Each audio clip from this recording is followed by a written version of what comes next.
नीतीश कुमार और भारतीय जनता पार्टी के बीच में जो कुछ भी हो रहा है वो किसी से छुपा नहीं है। अब ये मामला और आगे और काफ़ी हद तक कहा जाए तो बहुत गंभीरता के साथ एक दूसरे के विरुद्ध भड़कता जा रहा है। आपको बता दें कि लगातार नीतीश कुमार पिछले 16 सालों से बिहार की गद्दी पर काबिज हैं और अपने हिसाब से ये फैसला करते हैं कि उनके मंत्रिमंडल में क्या कुछ होगा और कौन सा विभाग किस तरह से काम करेगा। इन सारी बातों को लेकर के जो बातें सामने आती रही हैं उसे सबने देखा है और पिछले 16 साल से भारतीय जनता पार्टी इस बात को मानने के लिए मजबूर रहा करती थी कि भारतीय जनता पार्टी क्या फैसले करते हैं। इस बात को लेकर के नीतीश कुमार पर कई बार आरोप भी लगते रहे हैं कि वो अपने पदाधिकारियों के बल पर, उनके दम पर हर विभाग को अपने हिसाब से निगरानी करते हैं और अपने हिसाब से कानूनों को बनवाते भी हैं और विभागों को चलाते भी हैं।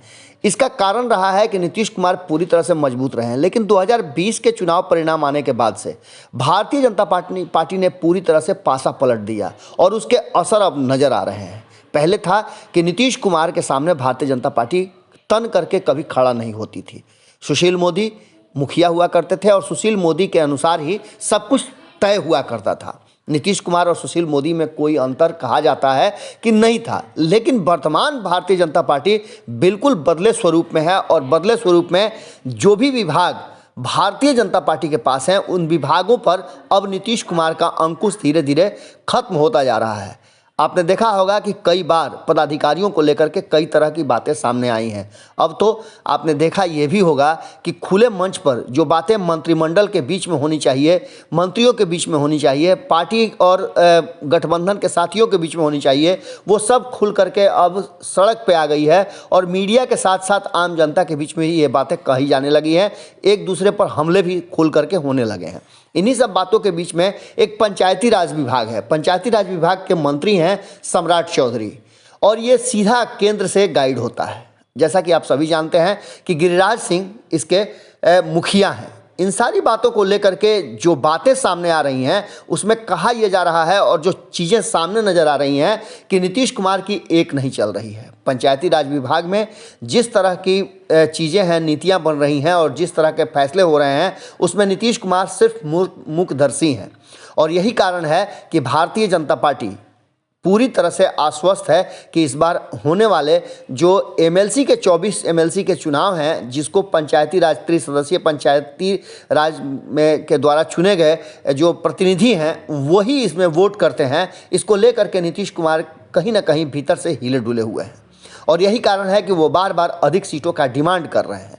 इस बीच में आपको बता दें कि एक तो ये सबसे महत्वपूर्ण बात थी कि अभी तक इस पर सीट शेयरिंग का कोई फार्मूला तय नहीं हुआ है। सभी अपने अपने दावे कर रहे हैं और सभी अपने अपने उम्मीदवार उतार रहे हैं। इसी बीच में चिराग पासवान भी अब सामने आ गए हैं। चिराग पासवान ने तो एक चिट्ठी लिख करके प्रधानमंत्री और संबंधित विभाग के मंत्री गिरिराज सिंह को एक नया मामला सामने ला दिया है।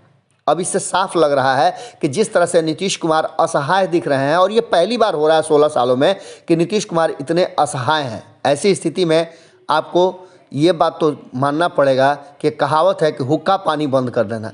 नीतीश कुमार का कहीं ना कहीं भारतीय जनता पार्टी ने हुक्का पानी बंद कर दिया है और नीतीश कुमार और उनकी पूरी टीम छटपटा रही है। एक तरफ जहां सीधी तौर पर उनकी सरकार पर हमला किया जा रहा है, वहीं दूसरी तरफ नीतीश कुमार की पार्टी जदयू से भी सवाल खड़े किए जा रहे हैं। देखना होगा कि अब इसमें नीतीश कुमार क्या फैसला लेते हैं।